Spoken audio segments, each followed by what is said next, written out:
From UFOs to ghost and psychic powers, history is riddled with unexplained events. You can turn back now and learn the stuff they don't want you to know.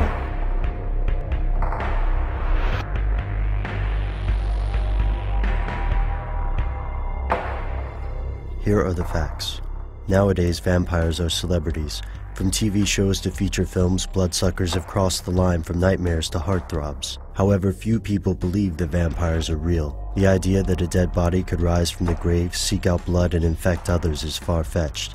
Or is it? If vampires are just another campfire spook story, they're one of the oldest. Vampire legends date back over 4,000 years, when Mesopotamians feared the child-killing demon goddess Lamatsu. She also drank the blood of adults, causing sterility and nightmares. Lamatsu was not unique. Vampire-like monsters exist in almost every culture, from China to Eastern Europe. The modern vampire is a recent invention. Older vampires didn't have problems with sunlight or a crucifix allergy, yet the core of the legend remains the same, something unholy, undead, and thirsting for blood. How could cultures across the world have such similar myths? Are they based in truth? Most scientists don't think so. Physicists have proven that conventional vampires can't exist due to the problem of exponential growth. Yet this doesn't mean that vampires are completely fictional. Several things could have birthed vampire legends, especially before the advent of modern medicine. Until we had the ability to perform autopsies, most burials were based on whether or not the person looked dead.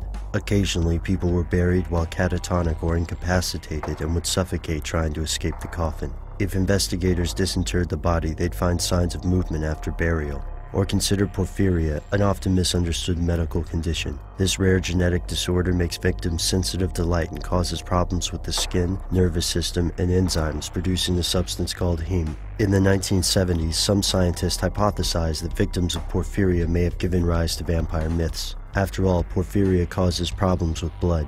However, porphyria predates the idea of vampires being sensitive to sunlight, which is again recent. It's hard to believe that such a connection could exist, but to some people the definition is more important than the timeline. What exactly makes someone a vampire? Here's where it gets crazy.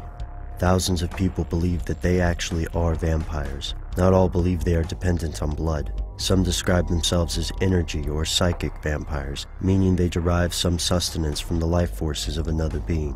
This life force is often called prana, which means breath in Sanskrit. Energy vampires believe they feed on the emotions of others. According to this belief, vampires could be anyone. To the conspiracy theorist, it makes sense that most people haven't heard of this type of vampire. After all, if you lived off the emotions of other people, would you want them to know? Skeptics point out that there is no standard definition of life force, and it's impossible to prove these people are anything other than human. As much as we love a good Dracula flick, traditional vampires probably don't exist. Energy vampires are a little harder to explain. There's no definition of this life force substance, but most cultures believe it exists, whether as chi in China, prana in India, or the soul in Western religions. Could it be real? And if so, could vampire-like creatures feed upon it? Are vampire stories just another legend for the frightened children and the superstitious? Or does a grain of truth lurk beneath this story? Something they don't want you to know.